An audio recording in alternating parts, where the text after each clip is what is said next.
증시에서도 못 푸는 거를 저한테 어떻게 풀어야 되겠냐고 지금 멘트를 던져주시니까 저는 좀 당황스러운데요. 잘 아시는 대로 일본 사람들은 뭐 혼내라는 거 얘기 들어보셨죠? 뭐 사람 혼낸다 할 때 그 혼내가 아니고요. 겉과 속이 다른 뭔가가 있다고 그러잖아요. 이 구로다 신임 총재도 어떻게 보면 참 관료형의 외모고 좀 새님 같은 스타일인데 진짜로 과감하고 무서운 어제 발언을 많이 했습니다. 그와 관련해서 뭐 오늘 미 증시도 올랐고 유럽에서도 ECB도 여기에 고문해서 다 같이 양적 완화의 이 기치를 높이 들어 올렸는데 우리 입장에서 반길 만한 건 아니죠. 게다가 요즘 이 국내 대북 리스크 이거는 진짜 하루아침에 해결되기가 일단 힘들어 보이기 때문에 여러 가지로 오늘 같은 날은 글로벌 마켓 날을 짧게 하고 싶습니다. 왜냐면 미국 증시 반등했다고 해서 우리나라도 반등하겠구나 이렇게 사람들이 생각하는 거는 저도 좀 약간 우려가 되는 상황이거든요. 그래서 일단 차분하게 미증시 마감 브리핑부터 쭉쭉 내려가면서 일본 얘기까지 한번 훑어보도록 하죠. 로이터 통신의 마감 브리핑입니다. 전일 북한 리스크로 급락했던 미증시가 하루 만에 다시 상승 반전한 것은 물론 뭐 우리 증시에 아예 나쁠 것은 없지만요.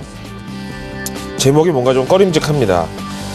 어제 쿠로다 하루이코 일본 중앙은행 신임 총재가 처음 주재한 통화정책회의에서 사실은 뭐 선반영 곱하기 한 10이었죠.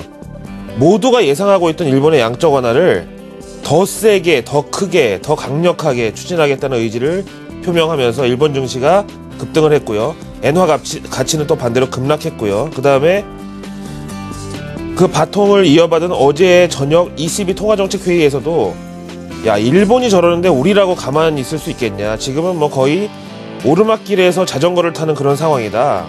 가만히 있으면 오히려 뒤로 간다. 뭐 이런 스탠스로 ECB 역시도 기존 양적 완화 기조를 유지하겠다는 입장을 나타내면서 월가는 여기에 화답을 했다는 내용입니다. 뭐 유동성 장세니 뭐 캐리 트레이드니 이런 표현을 굳이 안 쓰더라도요. 세상에 없던 돈이 출현을 한다, 나온다. 이런 차원에서는 뭐 글로벌 주식시장이든 상품시장이든 이런 뭐 현물시장에서 나쁠 거는 없다. 절대 호재다. 이렇게 봐야 되겠죠. 뭐 아무튼 이로써 연준 BOJ ECB 그러니까 미국, 유럽, 일본의 양적 완화 연합국은 또 한 번 굳건하게 연대를 과시했다고 봐야 되겠고요. 대신에 오늘 밤에 우리 시간으로 오늘 밤이고 미국 시간으로 금요일 아침에 발표를 앞둔 미 고용지표에 대해서는 다시 한번 결과가 좋으면은 원래 좋은 거니까 호재고 나쁘면은 연준 양적 완화로 때우면 되는 거니까 뭐 둘 다 결론은 어쨌든 호재다. 이런 투심이 월가를 지배했다라는 설명입니다. 바로 현지 전문가 시황 들어보시죠. 오크브룩 인베스트먼트 측인데요. 어제 ADP 고용보고서나 오늘 실업수당 청구 건수 갑자기 늘어난 것은 그동안 미 경제가 확실하게 회복되고 있다. 회복세가 견조하다. 이런 현실을 인정하기 위해서 잠깐 숨어 있었던 연준 비둘기파를 다시 자극했다. 깨웠다. 그래서 오늘 미증시는 이런 이유로 상승을 했다. 비둘기파가 그동안에 잠깐 쉬고 있었는데 그 이유가 뭐 피곤해서 쉬고 있었던 게 아니라 현재 이 미 경제의 회복세가 아주 뚜렷하다, 견조하다 이거를 증명하기 위해서 양적 완화 옹호론자들 비둘기파가 쉬고 있었는데 잠깐 이 고용지표 부진하고 뭐 금요일 고용지표에 대한 예상도 안 좋고 그러니까 비둘기파가 다시 활동을 하기 시작했다. 이게 바로 미 증시의 절대 호재로 작용을 했다 이거죠. 그런 얘기입니다. 다음에 이제 일본 얘기 안 볼 수가 없는데요. 니온 게이자이시면 바로 넘어가겠습니다.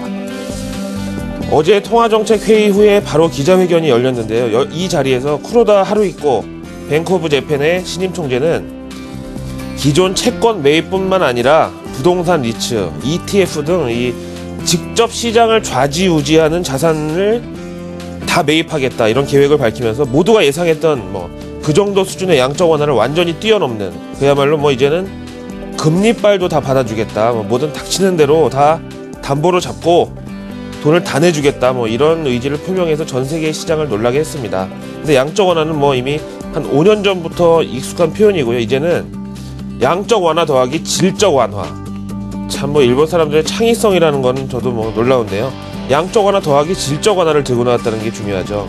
그러니까 안전자산이고 뭐고 엔화의 괜한 고평가도 싫고 이제 뭐 해외 글로벌 자산들의 뭐 자산 배분에 있어서 안전자산 포트폴리오 상의 엔화 수요는 전부 일본 주식 내지 채권 시장으로 들어와 달라, 뭐 이런 의지가 되겠습니다. 그래서 양적 완화 더하기 질적 완화, 이거 의미가 크다는 거죠. 참 앞에서도 말씀드렸지만 일본 사람들 뭐 해외에서나 명동에서 보면은 참 보기와는 다르게 무서운 면이 있습니다. 쿠로다 하루이코 총재가 좀 그런 모습을 어제 보여줬다는 거죠. 그래서 이것 때문에 미증시가 급등했다면 우리가 굳이 이거를 환영할 만한 이유는 없다. 환율 차원에서도 그렇고 여러 가지로요, 말씀을 드리겠습니다. 자, 대북 리스크가 어저께 한참 뜨거웠던 상황이었는데 중국의 입장은 또 어떤지 한번 체크는 해봐야 되겠죠. 신화통신 보시겠습니다. 이제는 뭐 방어나 뭐 소극적인 뭐 이런 대응 이런 차원이 아니라 먼저 나설 수도 있다, 이건데요. 존 케리 미 국방장관은 최근 북한의 여러 위협 그리고 도발, 언어 도단 이런 행동들에 대해서 그 강도나 심각성은 다른 때와는 뭔가 다르다, 이거는 인정을 하지만은 여차하면은 북한이 움직이기 전에 선제 타격이 충분히 가능하다는 점을 강조하면서 이렇게 하겠다는 게 아니고요, 가능하다는 걸 강조하면서 북한을 더 높은 강도로 압박하고 있다, 이런 내용을 그야말로 뭐 강 건너 불구경하듯이 중국 관영 언론이 신화통신에서 다루고 있는데요. 늘 말씀드리지만 이 중국 신화통신이 갖고 있는 스탠스나 어조나 이런 뭐 데스크의 입장 이런 거는 상당히 중요합니다. 그래서 이렇게 남의 말을 뭐 애둘러서 인용을 했지만 북한에 대해서는 신화통신도 역시 압박을 하고 있는 입장으로 우리가 볼 수가 있겠고요. 어제 말씀드렸지만 이제 대북 리스크는 거의 한 8부 능선을 넘어서 거의 이제 벼랑 끝 전술이라고 하면은 벼랑 앞에까지 왔지 않느냐, 이렇게 생각이 듭니다. MSCI 한국 지수를 통해서 우리 증시 오늘 외국인들 어제 상당히 많이 팔았는데 조금 돌아설 수 있을지 좀 가능성을 봐야 되겠는데요. 결론부터 말씀드리면 오늘도 그렇지는 않겠습니다. 보시죠. 일단 뭐 어제 하락분을 후반영한 차원도 약간 들어있긴 하지만은요, 1.8% 하락, 게다가 어제 58선을 깬 지 24시간 만에 이제는 57선도 깨고 56.87.